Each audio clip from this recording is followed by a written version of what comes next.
Bakit sino pa bang gagawa nito na may galit sa akin? Tingin mo gagawa ko para sirain yung mga pinaghirapan ko? Malay ko ba? Baka dahil sa galit mo, style mo lang magkunwaring okay ka, pero pagkatapos ng lahat, ipagbabasag mo lahat. Hindi galit akong galit. Pero wala akong rason para sirain yung mga pinaghirapan ko. Dahil gusto ko na matapos tong letseng proyektong to para hindi na kita makita. Huwag ka mag-alala, Ino. Pagkatapos ng lahat na to, hindi mo na ako makikita. Malaya na kayo magpakasaya ni Roxanne. At malaya na rin kayo magpakasaya ni Kuya. Hindi kami ng kuya mo. Hindi ba ngayon? Pero malapit na. At ikaw? Nakamove on ka na kay Roxanne. Ano naman sa'yo yun? Wala ka nang pakialam doon. Talaga? Ngayon pina-question ko kung totoo mo akong minahal dahil ang bilis mong makamove on. Wala kang karapatang questionin yung pagmamahal ko sa'yo. Dahil binigay ko sa'yo lahat.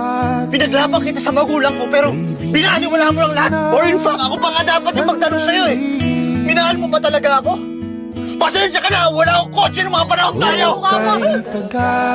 Ang kapal ng mukha mo, minahal kita! Minahal kita ng sobra-sobra!